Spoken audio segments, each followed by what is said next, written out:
kadib waraysi uu siiyey wasiirka wasaaradda waxbarashada hidaha iyo tacliinta sare ee Soomaaliya Cabdullaahi Goodax Barre telefishinka BBC ayuu ku sheegay ardada Puntland inay imtixaanka dawladda hadaysan galin ay shahaado heli doonin.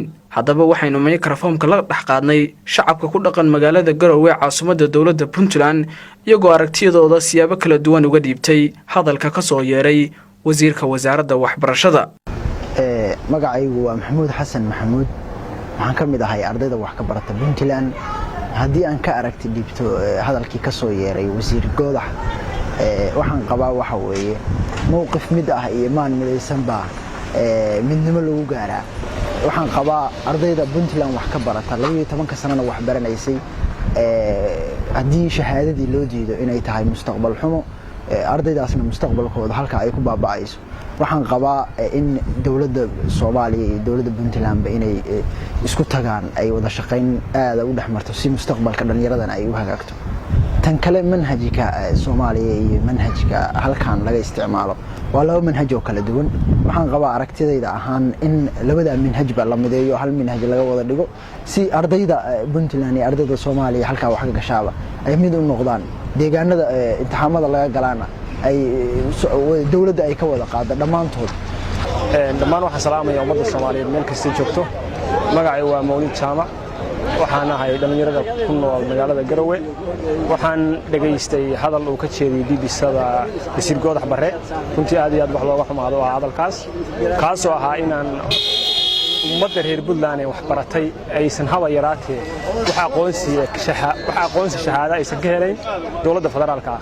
runtii waxa weeyaan ay shucuurteeda maanta lama soo koobi karo. aad baan uga xunnahay maadaama aanu dadkii dhalinyarada ahaa ee waddanka wax u baranayay in waxa weeyaan sidaa noola hadlo wasiirkuna dhowr jeer arrimaha Puntland oo saas kale uga hadlay waanu cambaaraynaa. waxaan leenahay wasiir nagu Soomaali baan nahay xaq waa u leenahay shahaadadana waanu qaadanaynaa. waxaan filayaa in taas waxa weeyaan adigu karaamadaada ku seegtay. anigu magacaygu yahay Cabdunuur Cabdullaahi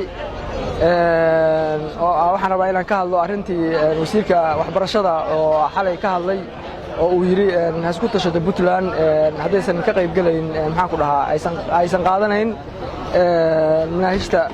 waxaan ka xumahay hadalkaasna waa in ay dawladdu go'aan ka wada qaadataa. wasiirka waxay la tahay waa laga sareeyaa oo xukuumaddu ka tirsan yahay. haddii ay xukuumaddu ku raacsan tahayna waa inay sida ra'iisul wasaaraha iyo madaxweynuhu waa inay iyaguna ama ayidaan ama ay hadal ay ka hadlaan oo dhahaan arrinta anagu wasiirka gaar u tahay.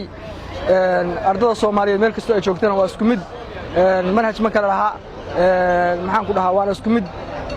waxaana aad uga xumahay marka hadalka ka soo yeeray wasiirka waxbarashada inuu hadalka dib uga noqdo oo la tashado xukuumadda oo ay si fiican uga uga hadlaan arrinta waxbarashada.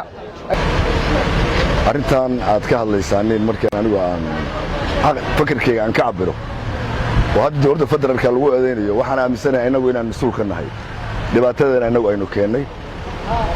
dawladda federaalkana waa dawladdeena wasaaradda waxbarashada iyo inaga inaan isku xiranahay baa la rabay in manhajkan aan wax ku dhiganayno meel uu ka yimid cillad mid lama yaqaan in wax laga bedelo manhajada dhacay baa la inoo dhigayaa in wax laga bedelo la kontaroolo iskuulada nin walba biil buu furto masaariif buu furto iskuulka waxtar kale oo ardaydu soo baxayso iyo midka aysan soo baxayn ardaydu ay hoosayso in la kala ogaado.